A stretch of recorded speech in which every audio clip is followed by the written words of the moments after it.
Sojourner Truth, number 3, Midlife Activism. Truth met Olive Gilbert circa 1846 at the Northampton Association in Massachusetts. This is the person who wrote the first publication of Truth's narrative. The famous Ain't I a Woman, also known as Aren't I a Woman, speech Truth gave, the version we now know, was probably far from the actual verbiage Truth used in her original speech. Here's Gage's version of Truth's speech. Nobody ever helps me into carriages or over mud puddles or give me any best place. And, raising herself to her full height, and her voice to a pitch like rolling thunder, she asked, "And aren't I a woman? Look at me, look at my arm." And she bared her right arm to the shoulder, showing its tremendous muscular power. "Ain't I have plowed and planted and gathered into barns, and no man could head me. Aren't I a woman? I could work as much and eat as much as a man, when I could get it, and bear de lash as well.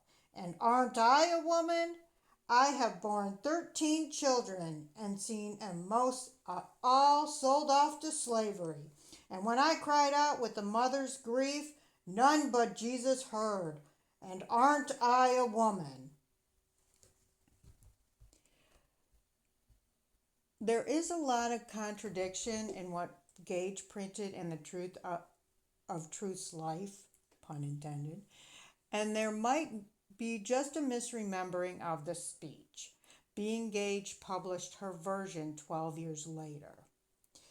One of the obvious misrememberings, or maybe just outright lies, there's no indication that Truth had 13 children. According to the research, she only had 4. And the poetic rhythm of the language doesn't seem to be fitting, being Truth couldn't read, so as it seems unlikely she'd be able to either memorize this speech or read it from paper in the way Francis had written it. A more accurate representation I'm going to read to you now. "May I say a few words?" Receiving an affirmative answer, she proceeded. "I want to say a few words about this matter. I'm a woman's rights. I have as much muscle as any man and can do as much work as any man.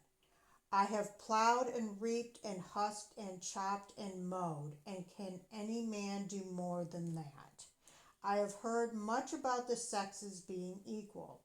I can carry as much as any man and eat as much too, if I can get it. I am as strong as any man that is now. As for intellect, all I can say is, if women have a pint and man a quart, why can't she have her little pint full? You need not be afraid to give us our rights for fear we will take too much, for we won't take any more than our pint'll hold. The poor men seem to be all in confusion and don't know what to do. Why, children, if you have women's rights, give it to her and you will feel better. You will have your own rights and they won't be so much trouble.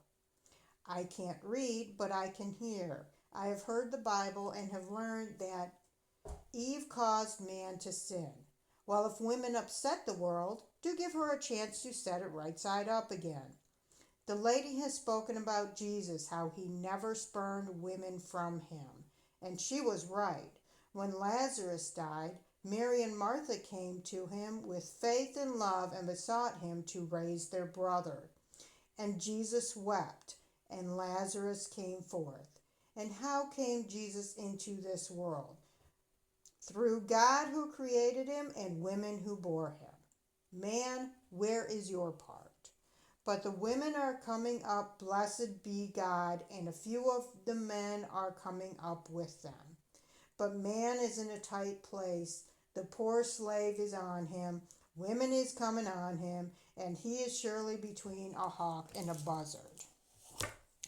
This was written, this version was copied as written in the Bugle, and it was much closer to the time Truth had made her speech, maybe within a few weeks of Truth's speech. So this would probably be the more accurate version of her speech. Truth was able to acquire a house with the assistance of her old friend Samuel Hill in 1850. He bought the property in Northampton. He had built a house specifically for Truth, then sold it to her for $300, mortgaging it. The mortgage went right to him, not the bank. She paid it off on November 1st, 1854, and proceeded to buy the lot next to her house for $25. She later sold that plot for $740. First house flipper that we know of. All three of her daughters lived with her at one time or another at this residence. Peter was lost to history. Truth heard a time or two from him on his travels on the sea, but the letters stopped and she never knew what became of him. Truth came to Michigan in the Battle Creek area in 1857 to do some speaking. While there, she bought a plot in Harmonia, where Fort Custer Training Center now stands. According to the book, she had a modest house built on the lot. It says it must have been a modest house, as it might be because it was valued on the census as much less than her neighbors' houses. Let me say that again. It says in the book, Sojourner, Truth, Slave, Prophet, Legend, it refers to the house as modest because in the census at the time, her house was valued at lesser than her neighbor's house, equivalent houses. It might have been a big victim of blackstimating or blackulations, where property values owned by black people are valued at a lower price than those of white people. This still happens today. It also happens when a house is in an area where it's historically black populations. That still happens today. It also might have been undervalued because it was owned by a woman. Back then, houses, I don't know how much this plays in today, but back then, women were often seen less than, regardless of the race, as less than men of any race. She moved to that house in Harmonia.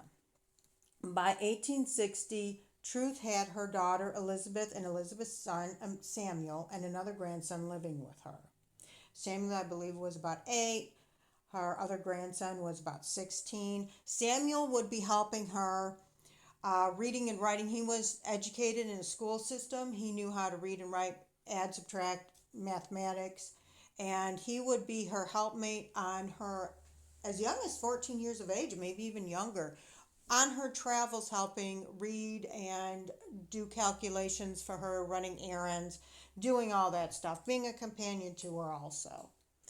Truth visited Detroit in 1863 and stayed there till February. Truth met Tubman in 1864 in Boston. Tubman and Truth apparently had a conversation about Lincoln. Truth seemed to be a little pro-Lincoln, Tubman a little less pro-Lincoln.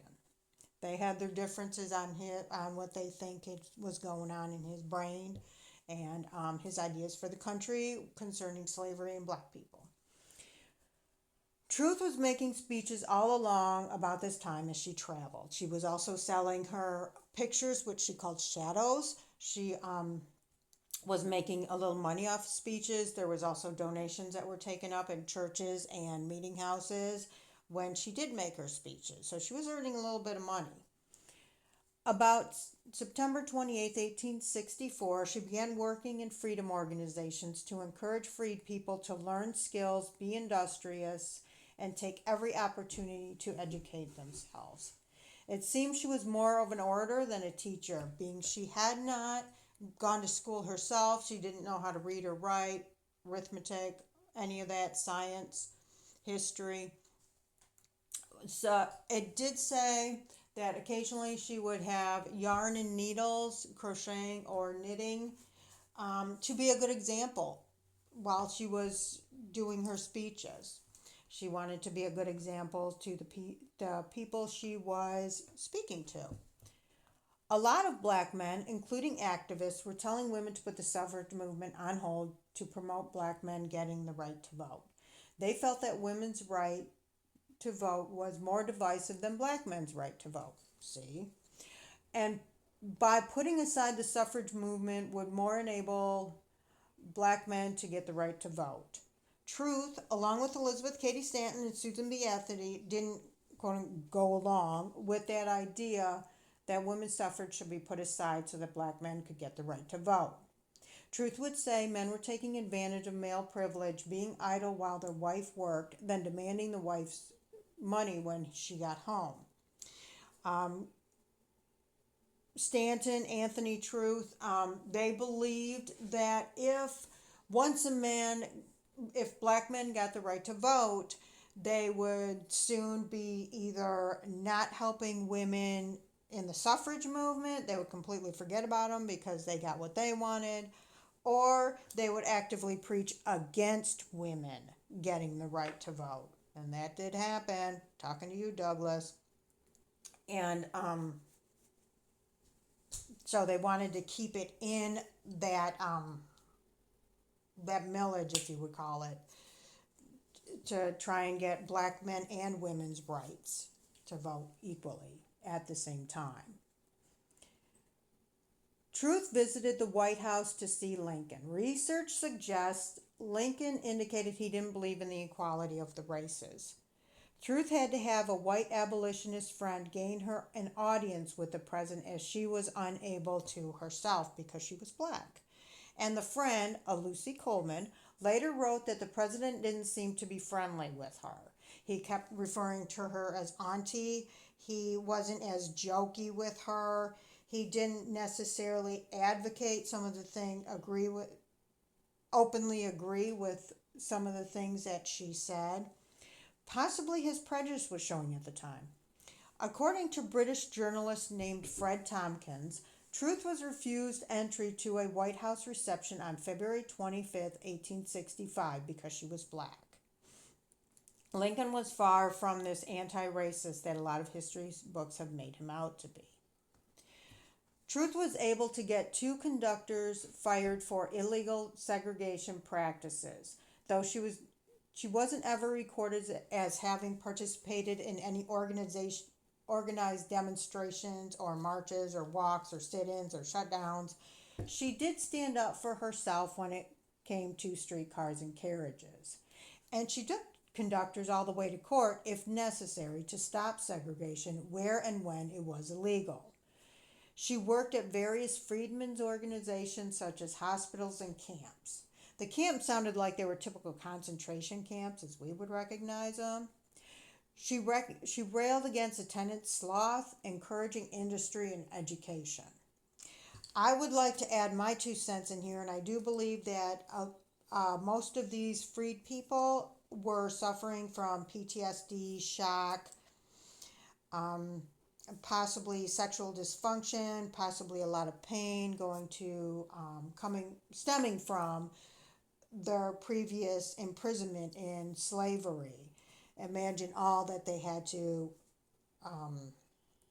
go through all them years, and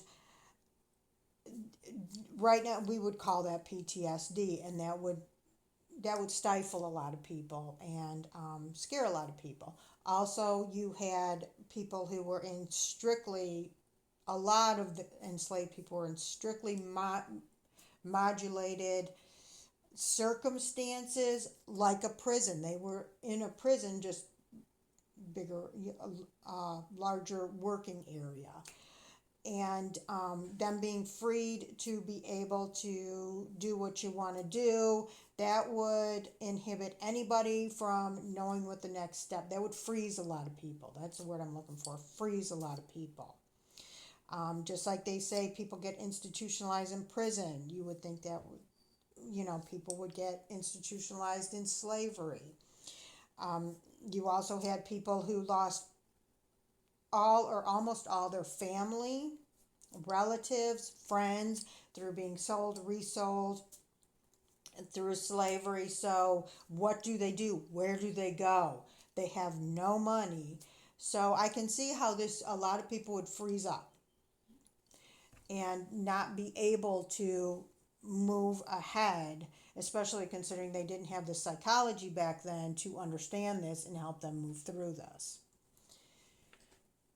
And that's going to be it for this week. Tune in next week.